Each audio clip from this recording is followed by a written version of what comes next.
आज ही को यीशु मसीह के नाम में जय मसीह की। मैं सारा आगत है आज ही का यीशु के नाम में जय मसीह की करना चाहती हूँ और महान यहोवा का धन्यवाद कर जाती हूँ जो हमें में चार किसान की जय क्या है और जिनको कहीं पर घर और मैं आज से माफ़ी मांगना चाहती हूँ कि 2 संडे से मैं परमेश्वर का प्रचार का प्रॉब्लम के कारण नहीं कर पाई थी, मगर अब कर रही हूँ और मैं चाहूँगी कि आज जब मैं आप लोगों को परमेश्वर का प्रचार सुनाऊं तो कोई सी भी ऐसी प्रॉब्लम बीच में ना आए जिससे परमेश्वर का प्रचार रुके। और आइए हम जो महान यहोवा की यातना और उसकी प्रार्थना और उसके वचन में चलने से पहले उसकी छोटी सी प्रार्थना चलेंगे और मैं अपने पापा को इनवाइट करना चाहूँगी प्रार्थना के ताकि वो प्रार्थना में आकर हमारी अगुवाई करें।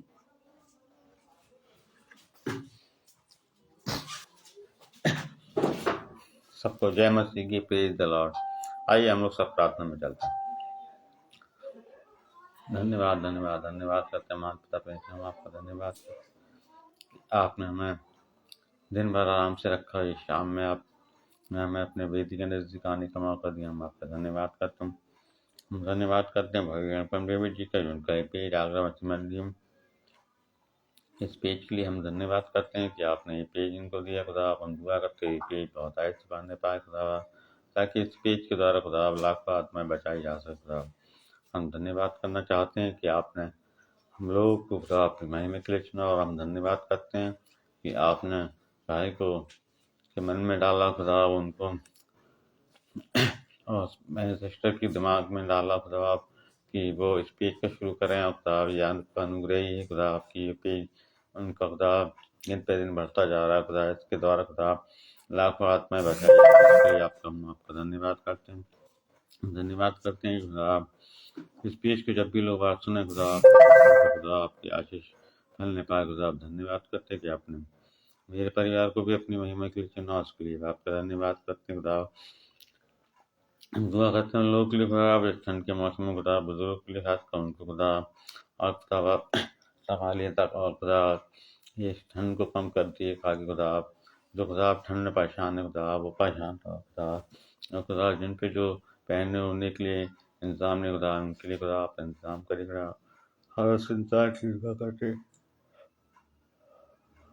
जो खुदा बेरोजगारी से जुड़ रहा खुदा, उसके लिए खुदा रोजगार का इंतजाम करेगा खुदा। जो भी उन लोगों को हमें आता है खुदा, जो भी फाइनेंस आता है उसमें खुदा आप उनको आशीष दीजिए खुदा।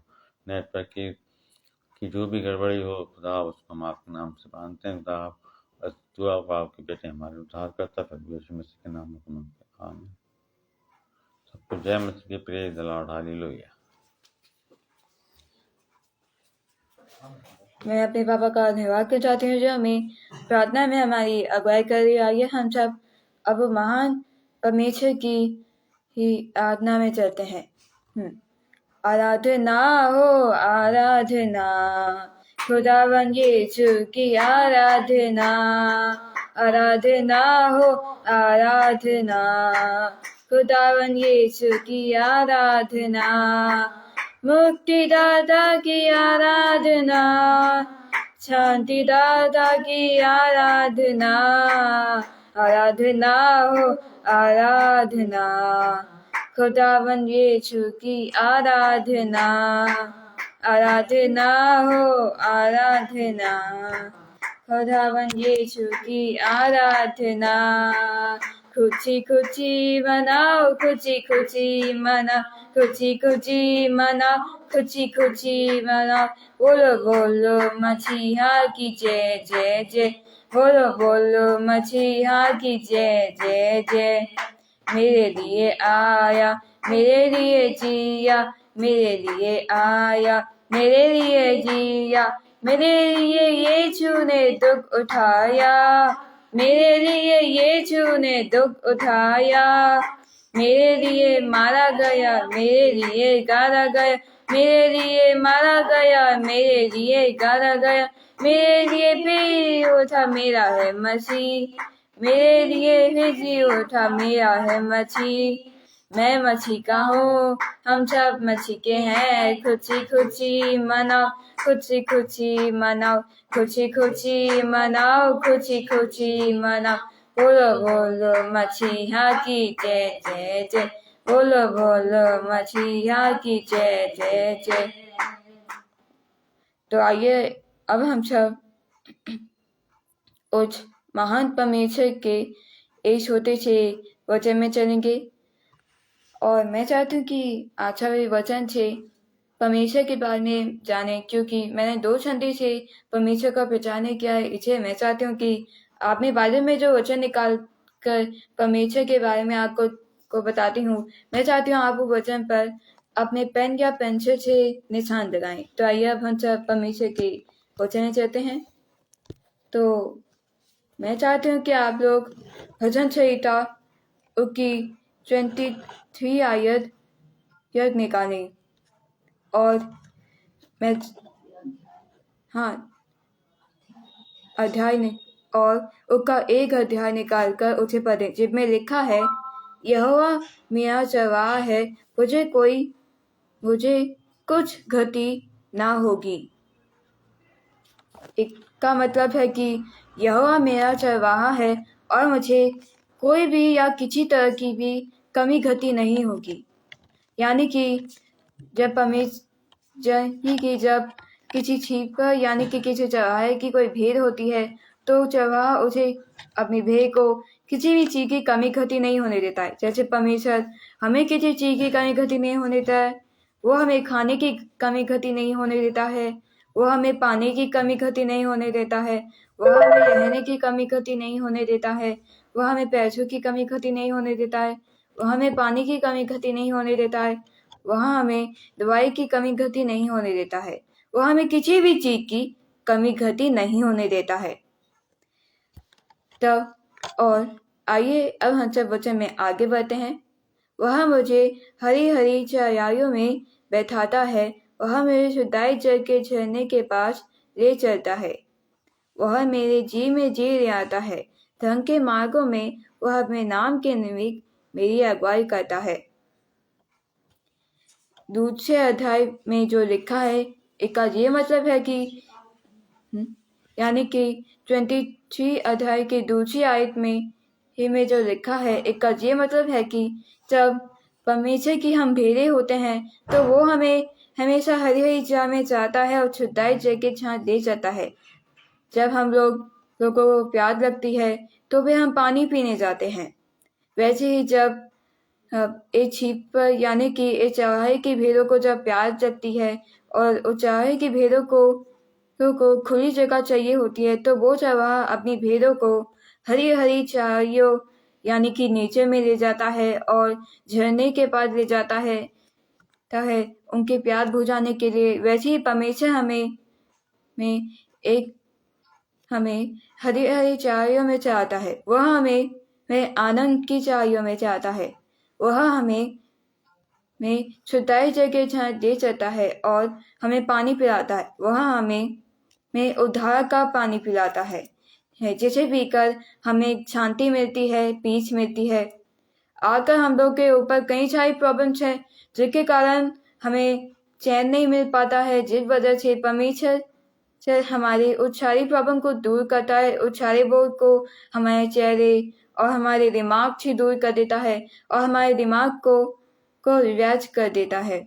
वो हमें आराम देता है ताकि हम लोगों को थोड़ा आराम मिले और हम लोग आराम करके उसके भी थोड़ा वक्त निकालें और ये जाने कि हमें किसी भी चीज से घबराने की कोई जरूरत नहीं है।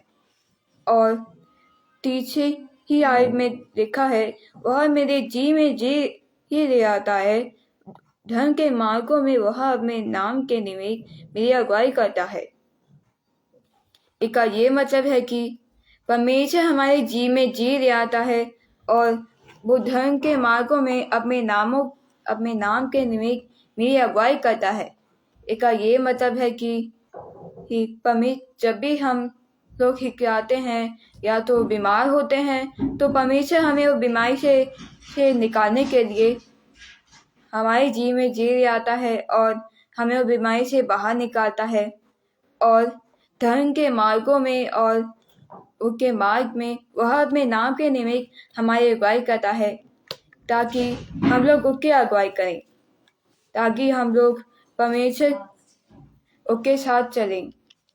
परमेश्वर ने ये वचन इसे बनाया है ताकि जिस वचन को हम प्यार में बोलते हैं, इस वचन से हम ये जाने कि परमेश्वर हमसे कितना प्यार करता है। पर क्या आपको पता है कि जब अगर वो धर्म के मार्गों में हमारी अगुवाई करता है, तो क्या हम लोगों की अगुवाई करते हैं? वो हमारी हर एक अगुवाई करता है। वो हमें सब कुछ देता है। वो हमें दवाइयाँ देता है, खाना पीना देता है, पैसे देता है ताकि हम खुद का गुजारा कर सकें। मगर क्या हम लोग कभी उसका प्रचार करते हैं, उसके बारे में लोगों को बताते हैं कि वो कितना अच्छा जिंदा खुदा है जो वो मासूमों हो और दुष्ट पर भी कृपा करता है। वो कृपालु है, वो दयालु भी है। क्या हमें लोगों को उसके भले कामों के बारे में बताया है? उसने हमारे साथ भले काम किए हैं, मगर क्या हमें उसके लिए कोई भला काम किया है आज तक? और मैं आप सबको से ये सवाल पूछना चाहती हूँ कि आप सब में क्या ये सोचा है कि परमेश्वर हमेशा आपके लिए भला काम करता है?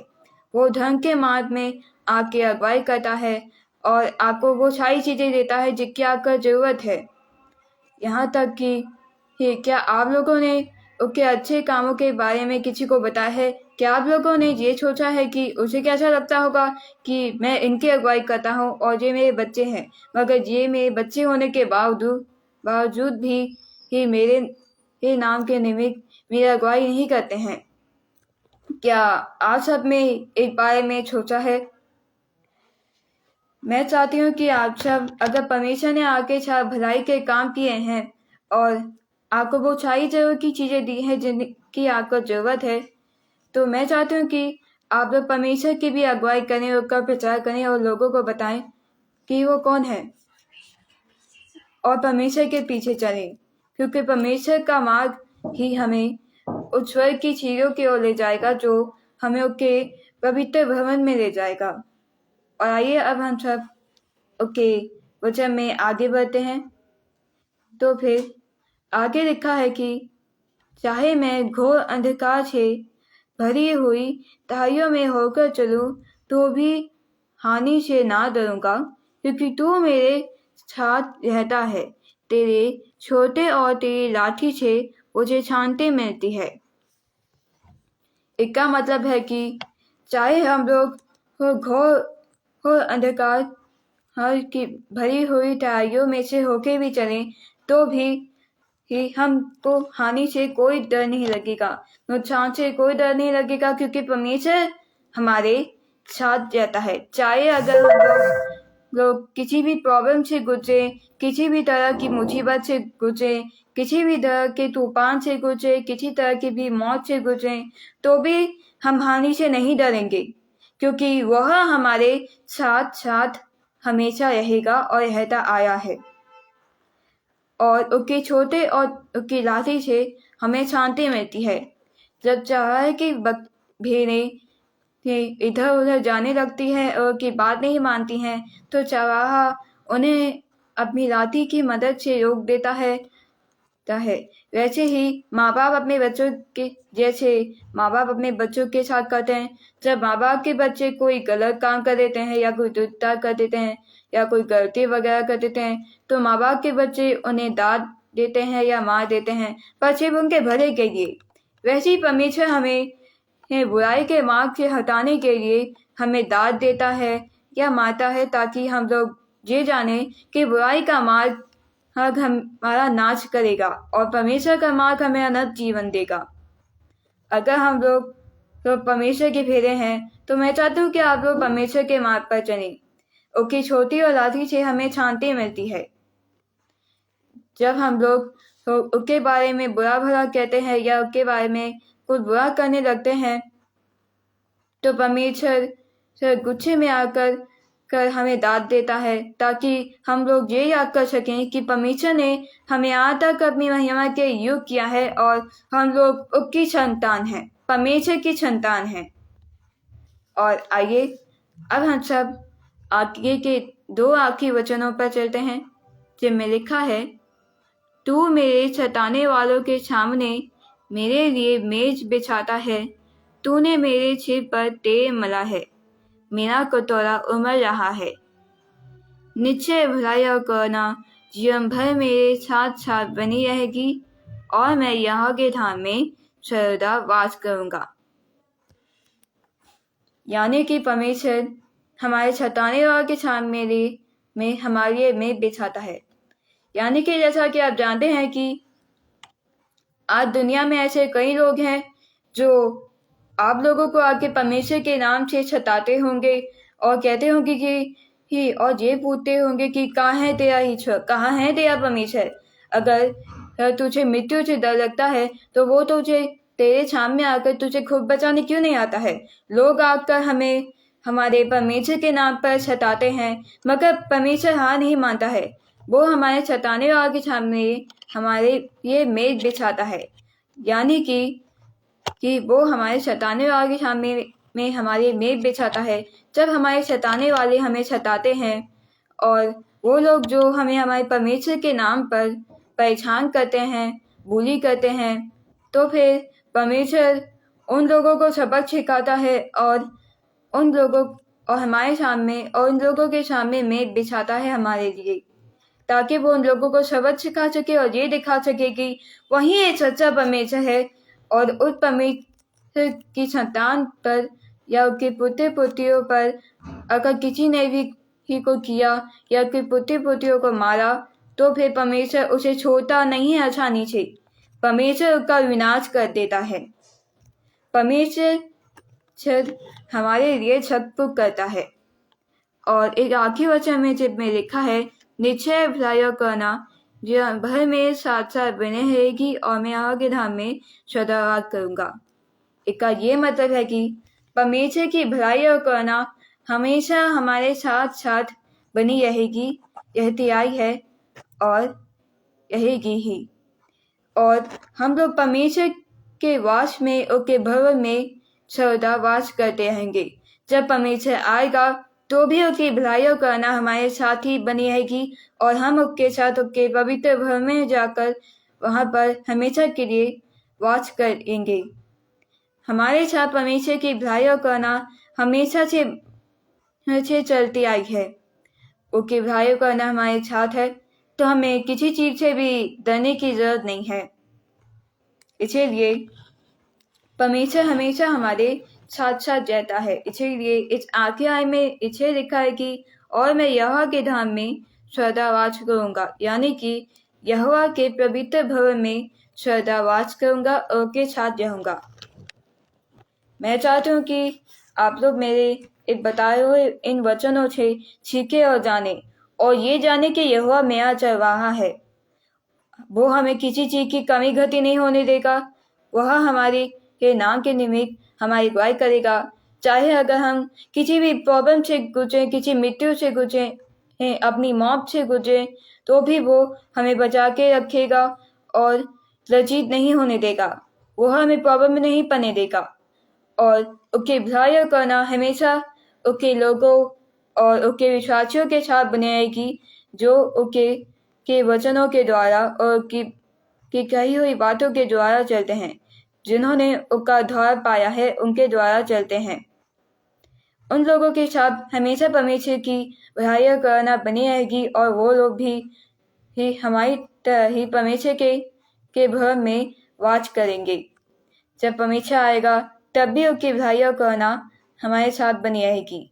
तब के लिए हमें तैयार होना होगा, क्योंकि अब हमारे पास वक्त बहुत कम है, मगर परमेश्वर अभी भी हमारे साथ है और साथ रहेगा। और परमेश्वर अभी भी हमारे साथ है। इसलिए मैं चाहती हूँ कि आप लोग परमेश्वर के साथ होने पर खुद को की भलाई और करुणा में रखें और इस वचन को दूसरे लोगों को भी बताएं और ये समझाएं कि यहोवा मेरा चरवाहा है। और इन्हीं अंग्रेजी वर्ग के साथ मैं इस सेशन को समाप्त करना चाहूंगी। आइए हम सब उस महान यहोवा की प्रार्थना में चलते हैं। यहोवा, धन्यवाद यहोवा, जो तूने हमें अपनी राह की छान के जहाँ किया है और जिंदगी पर खरखा है। और मैं अनुपम अंकल और सपना आंटी का धन्यवाद करना चाहूंगी जो हमें मुझे अपने लाइफ पे पर आने का मौका दिया और आज कई दिनों 2 संडे के बाद मैंने 1 जनवरी के आखिरी संडे पर आपका प्रचार किया है, आपका सुसमाचार प्रचार किया है और आज आपने हमें 2024 दिया है, ये नया साल दिया है और मैं चाहती हूँ कि इस नए साल के आगे के वन पर भी आप हमारे साथ हमेशा बने रहिएगा और मैं आपका धन्यवाद करना चाहती हूँ कि आप प्रेयर के बीच में किसी तरह की भी प्रॉब्लम को नहीं आने दिया और आगे भी नहीं आने दीजिएगा और ये प्रार्थना को आपके पुत्र आधारकर्ता यीशु मसीह के नाम से मांगते हैं, आमीन। आज को यीशु मसीह के नाम में जय मसीह की।